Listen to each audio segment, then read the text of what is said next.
Welcome into Shopfix. In this episode, we're going to cover how to prep concrete for epoxy coatings. This video will include cleaning, degreasing, crack repair, pitting repair, and acid etching to get that concrete ready for the top coat of epoxy. The process that I've taken is pretty simple, and with the right techniques, you can turn a garage into something more like this.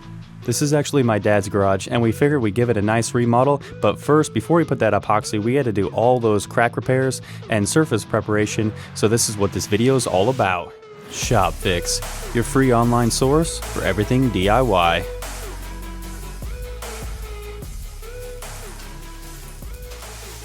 Alright, so before we really get into anything here, we're going to have to clean all the debris that's collected within the garage.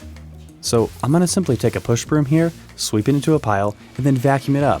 And I would recommend doing this because if you try to blow all the debris out of your garage, you might miss a few spots just because of the weight of the debris, such as chipped concrete or small little rocks. We'll also take a vacuum and vacuum the crevices to remove all the debris from the large cracks. To continue this cleaning process, we're going to take a power washer with a thin spray nozzle and clean out those cracks even further. I highly recommend using a power washer for this initial step because it's going to get all the dirt and debris out of the cracks and start working some of that grease off of the surface of the concrete. At this point of the process, if you do have any heavy spots of grease, I will go ahead and get a degreasing solution and scrub that into the concrete surface to help work out those grease stains. To help the concrete dry faster, for the next step of the project, I would use a squeegee to remove any standing water.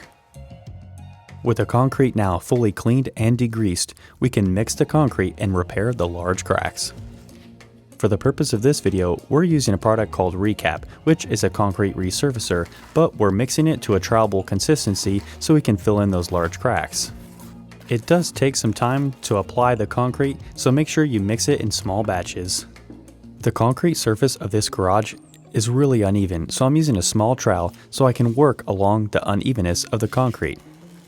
Most of the cracks and the pitting that I repaired on this project were a ½ inch or larger, so I decided that this concrete was going to be the best solution. However, there are different products for thinner cracks that are much easier to apply.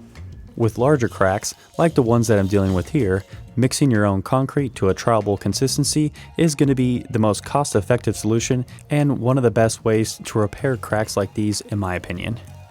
Once the repair concrete had plenty of time to dry, I took a floor scraper and cleaned off any high spots in my repair.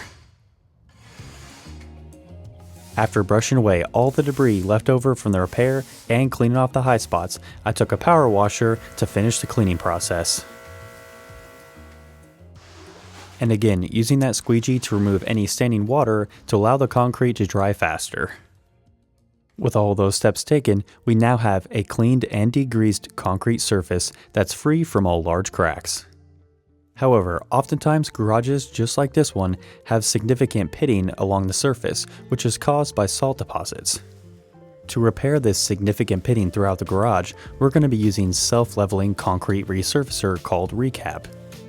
Before putting down the Recap self-leveling concrete, we applied concrete primer to the surface of the garage. This concrete primer helps the new concrete bond to the old surface. With all those steps taken, now it's time to go ahead and finally mix the self-leveling Recap to a very thin consistency. To make this mixing process a lot easier and more consistent, we went ahead and weighed the concrete because we already knew the proper ratio to water, and this way we can easily add that exact amount of water every time. We also made it really easy to measure the volume of water by using a water bottle cut at the top. After you've added about the proper amount of water to concrete, you can go ahead and start mixing.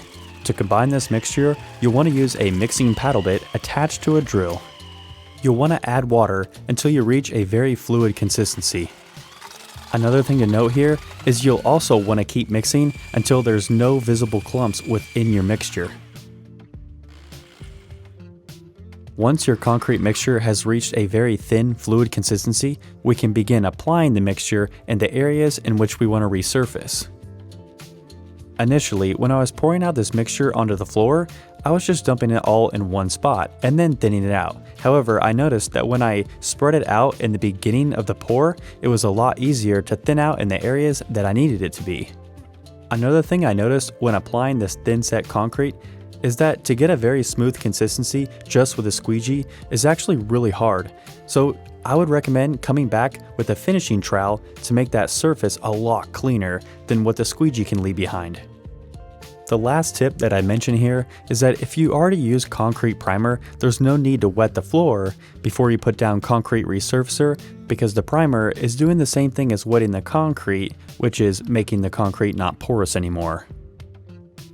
After the concrete resurfacer has had plenty of time to dry, you can take a 20 grit concrete rub brick and actually smooth out any high spots or rough spots along your new concrete surface. To remove any leftover dust or debris from this repair process, I'm going to go ahead and power wash the floor once again. The last step that we need to take before applying the epoxy is to etch the concrete surface, and this roughs up the concrete enough so the epoxy can adhere to the surface. If you purchase a Rust-Oleum garage floor epoxy kit, this clean and etch solution is included. However, if you're using a different epoxy, Rust-Oleum still makes the clean and etch solution in a premixed formula.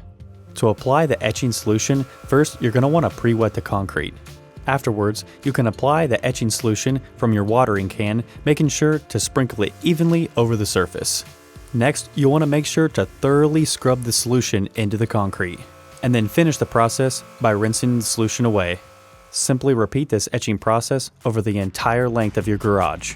Ensure the concrete now has about a 150 grit sandpaper texture before proceeding. To complete this garage floor, we use the Epoxy Shield Garage Flooring Kit and the Epoxy Shield Clear Coat. Well, thanks for tuning into this episode of Shopfix, and I really hope this helps you with your garage floor epoxy project.